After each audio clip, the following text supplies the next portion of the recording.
everyone, and welcome to The Bubbling Adventure, a podcast all about kids and how educating them positively can impact their entire life as well as society. Each week, we're having conversations with guests on different themes, and our aim is to have open discussions, share different points of view, and learn in a non-judgmental way. But without further ado, let's begin.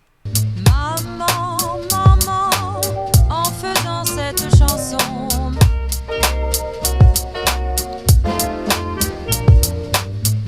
Papa, papa, en faisant cette chanson. Maman, papa, maman, papa. Hi Jennifer, how are you? I'm good today. How are you? Good, thank you so much for joining today. No, thank you so much for having me. No, of course, I'm very happy. Obviously, we've been chatting a little bit, but could you please introduce yourself to the audience? Sure, absolutely. So, my name is Jennifer. I identify as a queer person.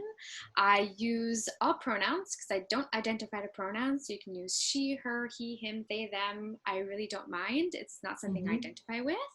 I am Canadian American, so I currently live in Montreal, Canada. And that's a little bit about me. I'm married. I'm just celebrated my 5 years of marriage a couple weeks ago with my amazing wife. Congratulations.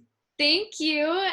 We have a dual kind of citizenship marriage. So I'm Canadian American. My wife is from France, but we live in Montreal, and we have an amazing 2-year-old named Cameron. Amazing, that sounds great. So you're raising your kids in a positive way. So how does it work for you? Sure, it really goes on logic for me. Cameron is a very wanted child. So just to let you know, Cameron was conceived in an insemination kind of way.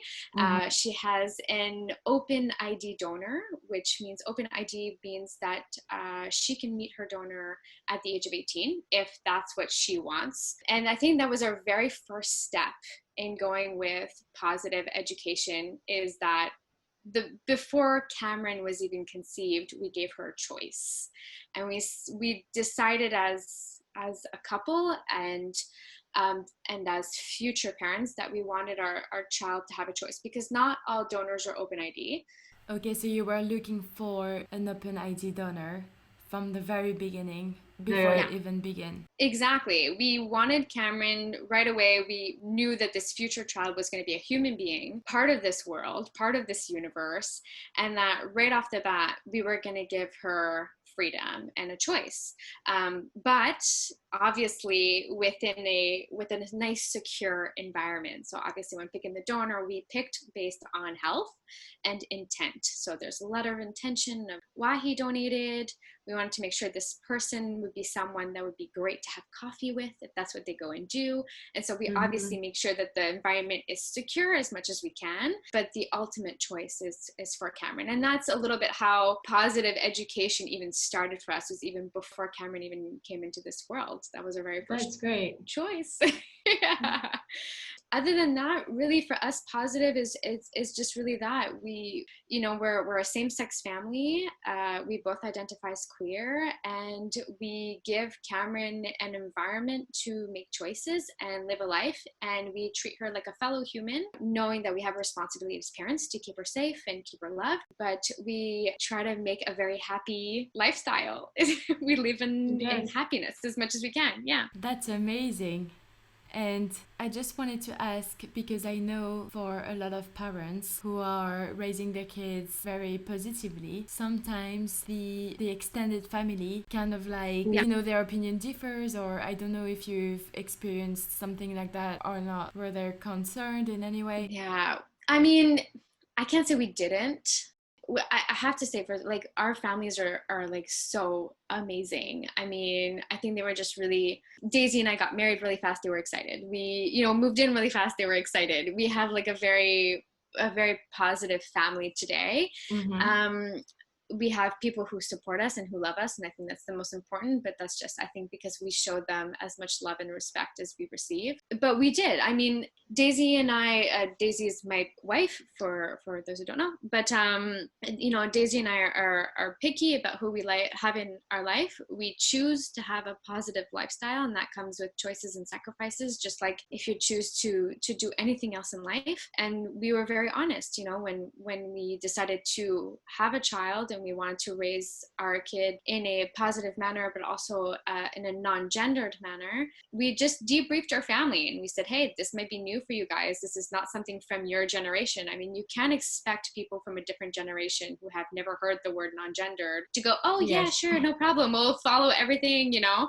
And we just decided to make it a very nice, open discussion at all times with no judgment.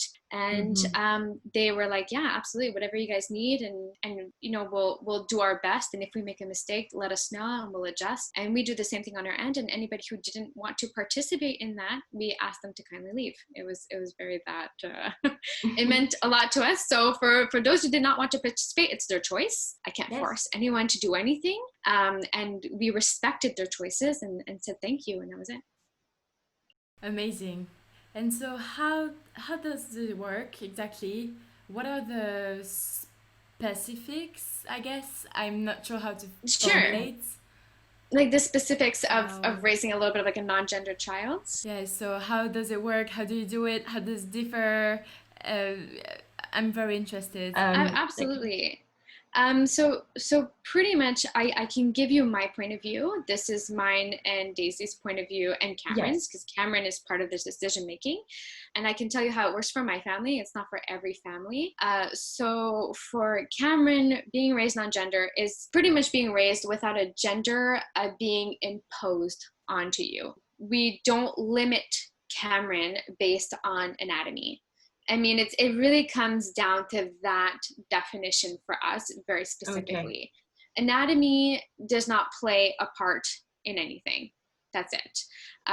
So, you know, in different examples, we don't limit books, we don't limit outfits, we don't limit games, activities, friendships. You know, to me, it sounds, you know, even crazy. A lot of people will be like, who want to just, they have a little girl and they'll want to dress them only in pink, which is great if that's their choice and everything like that. However, for me, it's like if Cameron went through a phase, Cameron is my 2-year-old, she went through a phase a couple of weeks ago where all she wanted to wear were these button-down polo shirts. Wow, so she's picking her clothes already at 2. Yeah, we do. We give her the option. So it's kind of like this, we do like a mix of non-gendered and positive parenting. So look, I'm with any parent. Sometimes you need to get out of the house because you have to get to work or you have to get to an appointment. I get it. Sometimes we're rushed in the mornings, but I still want Cameron to have fun and pick her outfits. So I do it in a smart way. I will lay out 3 different shirts,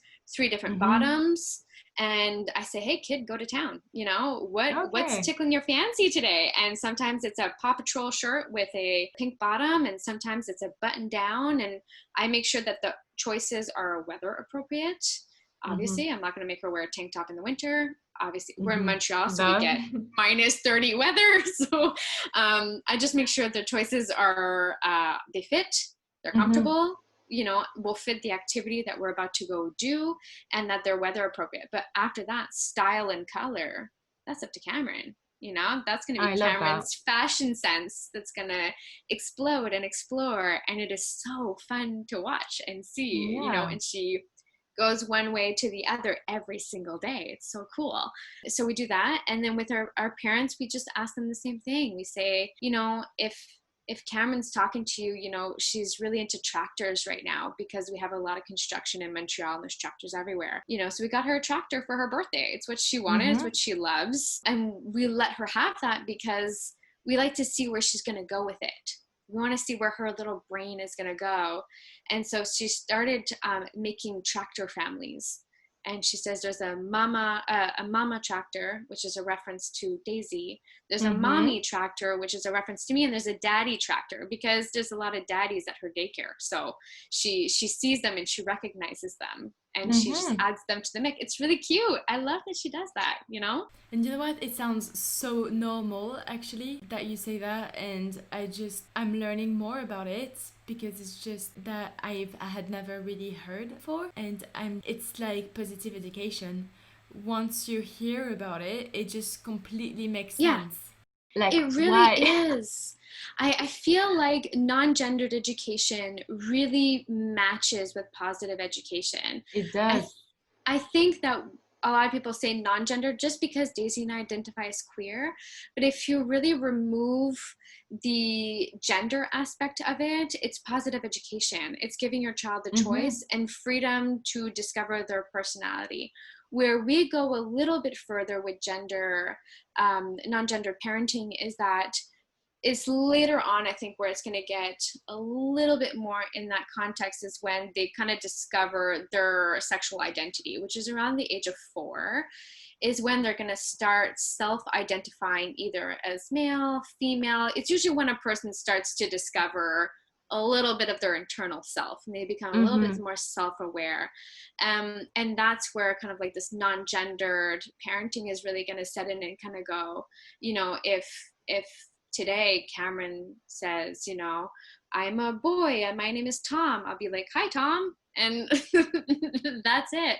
Because if you think about it, kids play pretend all the time and kids discover themselves. All of a sudden, you know, I have Cameron half the time walking around being a lion. Am I going to tell her not to be a lion? No, I'm going to be like, roar right back. And I'll be a lion with her on the floor and we'll go play lion together. And if, you know, she wants to discover this part of herself and say, hey, I'm a boy named Tom, I'll be like, hi, Tom, I'm whoever today. And so that's where it'll go. And then it'll go into her teenage years where she'll discover her sexuality, maybe even sooner. Sexuality can be as early as 4. And then in adulthood, you know, who knows, maybe Cameron won't want the Cameron name. This is a name I chose based on personal thought. Maybe Cameron will identify to a different name and I'll have to just be okay with that. But really it all comes down to just being positive parenting. Yeah. Wow, this is very interesting and it makes complete sense. And so how did you decide with Daisy? Was it following a conversation or did you do a lot of research before? Because you mentioned the different steps in the life. So how did it come? As much as everyone. So it did start with conversations. So I am the only female out of all of my siblings. I have all male siblings. In total, I have 5 older brothers. They all identify as male, so I'll say brothers. And I don't want to say that my parents were wrong. They did what they thought was right at the time, but I was raised differently as a girl. You know, there was a lot of conversations that stay with me today in my grown-up years. And, you know, I was told I couldn't go with the boys and go play. I'd have to hang out by myself. And I would often feel very lonely because I wouldn't have any of the friends to play with because all my brother's friends were boys. And so they would go and play and then I'd be by myself and playing and they'd be like, well, this sucks. You know, and being told like, oh, like maybe I want to be like an astronaut. And I was told by a family member, they were like, oh, but Jennifer, you're so pretty. You don't need that much education. You know, like you could get a great job as a secretary. And if you look at my CV, I was a secretary for about 10 years. And there's nothing wrong with being a secretary, by the way, at all, if it's what you want to do. Absolutely. And even like, that's even like a whole other discussion because, you know, secretary, we think about it as a female job. And I remember when I was a secretary and I was trying to find my replacement because I was moving on to a new place, they told me to throw the boys' names into the garbage because they wanted a female. It's like, why, you know? And so all of these little things in my life just kind of I wouldn't say traumatized me, but they impacted me. Obviously, I based my career on this. I didn't finish my education because of this conversation. I honestly thought this is my path because that's what I learned. This is what I was taught. You know, we're all get information from our families, from our surroundings, and then we apply it. That's life. And so that was one thing that, you know, I talked a lot with Daisy about, you know, and I had a lot of anger. I grew up with some pretty severe trauma also from my childhood and from my early adulthood, where I didn't know how to say no, for example, where I felt that it was my duty to please somebody or to make them feel good, and I would always put myself second. And this just, Yeah, I think a lot of us can relate to that, unfortunately. unfortunately, it happens to a lot of us. And Yes. I was very angry, and then I woke up one morning and I said, nope, not anymore. I'm not going to be angry anymore, and I accept my trauma. I'm going to work on it, because good Lord, but I'm going to do my best, but I'm going to be happy. And I decided to change my life. And I was like, okay, who is Jennifer? You know, what's my favorite color? Is it really pink because I'm a girl, or is it pink because I think pink is pretty, and I just like the aesthetic of that color? And what's my favorite meal? And how do I want my hair? You know, I had long hair down to the middle of my back. Is that what I want, or is that what I was taught? And so I started rethinking all this learned behavior. And then I met my wife. And although my wife was a little bit more advanced in her journey into discovering who she is as a queer person, and I use female pronouns because she has, you know, she's very comfortable with that pronoun.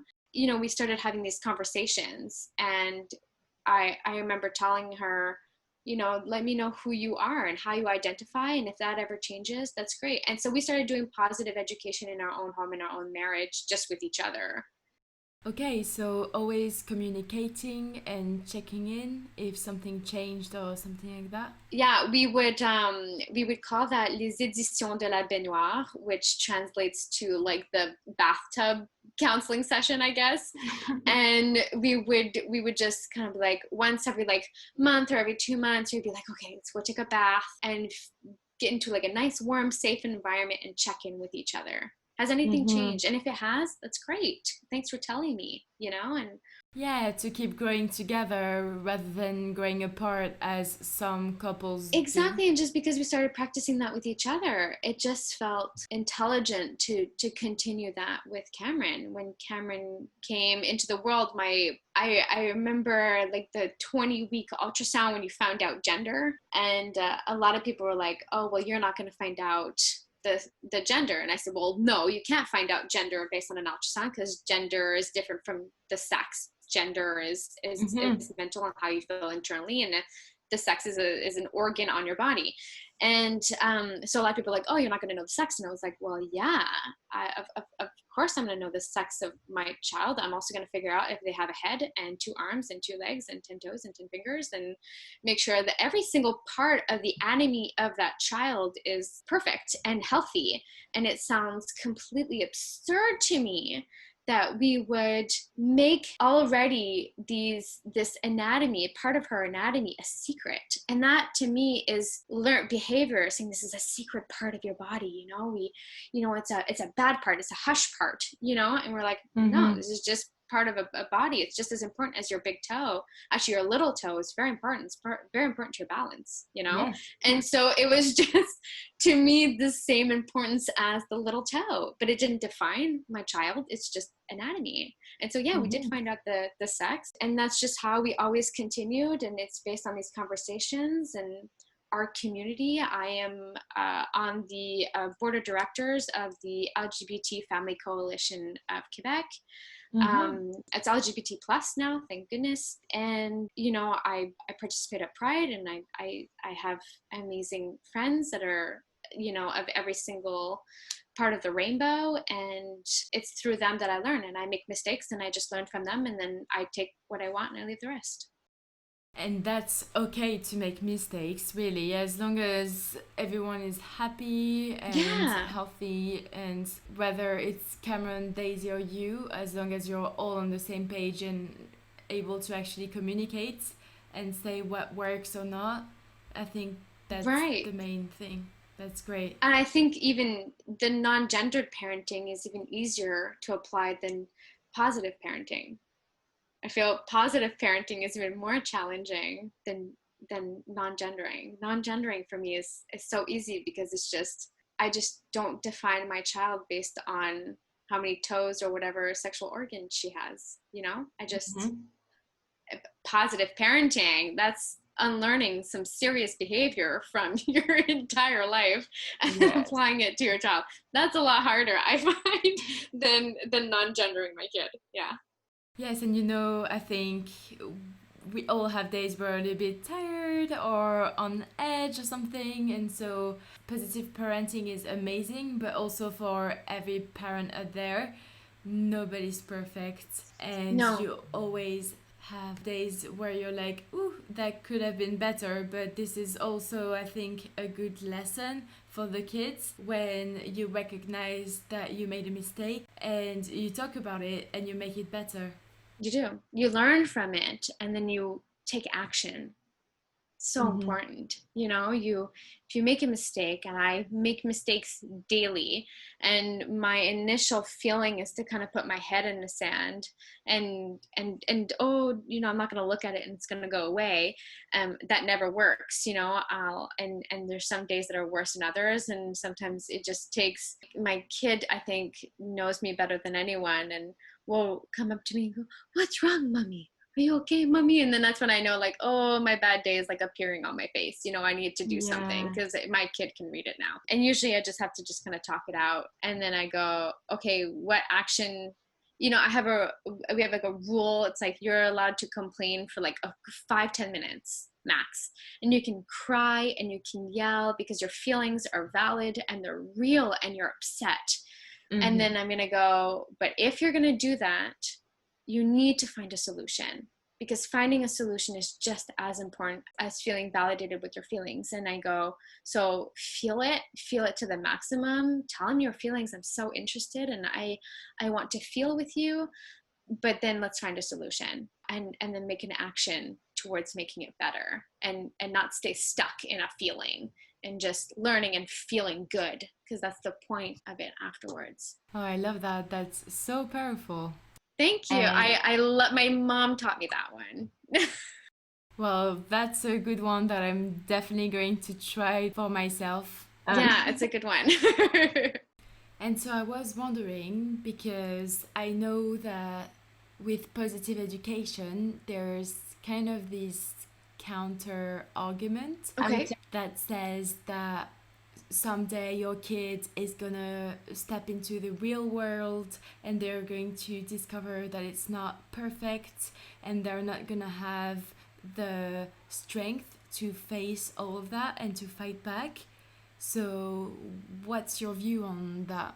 I have so many. It's very clear. I think positive education shows our children at a young age that the world is not perfect. That right away, I feel like when you do positive education, you're not trying to sugarcoat your child's world. Of course, I try to make my kid happy and I want her to feel like so surprised and loved every day. But positive education also includes treating your child like a human and part of this world. And so when we had the global warming manifestations, you know, Cameron, I think, was 1 or just about to turn 1. And Cameron came with us. And she was way too young to understand what Greta was doing, but I made her go and touch a tree that day. I said, oh, aren't trees amazing and beautiful? And this is a tree. And she learned the word tree. And now ever since then, when we go take walks, she likes to hug trees. I think it's just so beautiful. Yes. And, you know, I taught her, hey, in that sense, I told her, hey, the world is not so good right now, you know, and I didn't scare her. I gave her age appropriate information, but I said, you know what we have to take care of so the world is nicer? Trees. And I showed her what a tree is and the importance of a tree. And now we love to talk about trees. And every so often I give her a little bit more information for her to gather. And she's just 2 and she knows the importance of trees. She knows the importance of not, you know, you can't pick all the dandelions because as much as they're beautiful and you want to make beautiful bouquets for mommy, bees love those flowers and they need to be there for our bees. And so we learned about honeys and bees and what bees do and why they're important as much as she can take in. But I keep going on that education. And so I feel that it is preparing my child for a not so good world, but it's also preparing my child to think in a solution oriented way, going, the world is not good, I need to participate in making it better. Or I'm in a bad situation, I'm not willing to accept this, I'm going to make it better. It's also teaching your child to say no in a meaningful way. You know, when you keep hearing no, no, no, no, no, and stuff like it loses meaning. If I say my name a million times, it loses meaning. I say the word fork a million times, it loses meaning. And so we give importance to the word. If, you know, my job is to make sure that Cameron is safe, I will, you know, if she is swimming towards a great white shark, I will not go, oh, it's a learning lesson for my child. No, I'm going to go in. I'm going to yell no. I'm going to physically intervene and take my child away from a dangerous situation. If it's going to limit our time on earth together, I will intervene. If it's going to hurt her, I will intervene. That's my job as a parent, but I am not going to sugarcoat her world, and I'm not going to limit her experiences. And even more because she's female, I'm not going to limit activities or experiences. And that's where the non-gendering mixes in with that positive parenting, is I go even further into activities, clothing, etc. I really want her to build her own world. And I feel when you do that, you prepare them for adulthood. And you prepare them to say, this situation is not convenient for me. And I wish I would have known that in previous relationships. I wish I would have been in a previous relationship where I was hurt a lot, that I could say no and walk away and be just fine. And I would be respecting myself before another person. Or I wish when I had that really bad job and I was being yelled at, that my worth is more, and I could say no, and I could walk away, and I could find a solution. And, you know, I always did. I've always walked away in the end after a lot of pain, but I hope by teaching Cameron this, that she'll walk away before a lot of pain has been gathered. Yes, for sure. That's very powerful. Yeah. It's just making me think, you know, now I'm just imagining all the gender reveal parties. About that, if you go onto the internet, you know, gender reveals are new. They're part of our they're part of actually like our generation, like our parents' generation. And there was this article, and the person who actually did the very first like gender reveal that like kind of went viral and everything like that, she was kind of known as the person who kind of created the gender reveal. And it was on her firstborn, and she's had like other children since, but she had her gender reveal, and they had the pink smoke or pink glitter or something, because it was a little girl, as they say, it was female. And that child today actually identifies as queer and non-binary, and is currently maybe thinking about transitioning. You know what I mean? And it kind of tells you, like, you don't know how your child's going to feel. And even worse is when you see those gender reveals and they see like a certain color come out and they're disappointed. And I'm like, are you going to show this to your child later on and be like, so. And they also make everyone vote from the family, and you see in the video, like, oh, I bet it's going to be a girl, or... It's so weird. And then you show them this later on, and you're like, oh, were you really disappointed about, like, my anatomy and who I am as a person? It blows my mind. I'm so against those things. We did not do a gender reveal for Cameron. If Cameron wants to do one later on, like in her teens, if she like says, hey, I identify as this, that would be a cool party to have. And that would actually be powerful, because it's what she wants and what... Yeah, I'll let her organize it, whatever she wants. I think we had like when we had my thing, we did like a vote. I said, do you think it's going to be a baby, a dog, or a duck? And I had people vote on that, and everyone was right. It was a baby. Oh, they've all been nice. That's what we did. That's great. That's funny. Yeah. And a little bit more original than there you go. Pink or a blue glitter. Yeah, exactly. Have fun instead. Amazing. And so, do you have any advice that you would like to share? I think my biggest advice is just kind of like sit down with yourself and figure out who you are. I think that's where it all starts, is figuring out who you are as a person. And then when you figure out who you really are, not who your parents tried to make you or who your old job tried to make you or anything like that, past relationships, whatever. If you just sit down and you just go, who am I and what are my values? And what do I want to bring into this world? Like, what values do I want to continue after I can no longer physically, go out there and fight? I think that's where you'll really learn that positive parenting and even non-gendered parenting will go really far. And you might feel that you're the person that you are because you felt limited, but that's temporary and that's the past, and you have the power to change that. You have the power to change your present. You can change it today and you can change it in the future, and it's just benefits for your children. And we're not asking you to put your children in danger. We're asking you to let your children explore. I calculate how good a day was by how dirty the bathwater is. If that bathwater is like so muddy, I'm like, oh man, we had a good day today, and that's a value I want to keep. And I think that's all you have to do. And it's okay, you're gonna make mistakes. I made mistakes. I made one today. It's okay. I then did an action to fix it, and then that's it. Don't feel too guilty about it. Just be happy. That's it. Yeah. I love it. This is very interesting.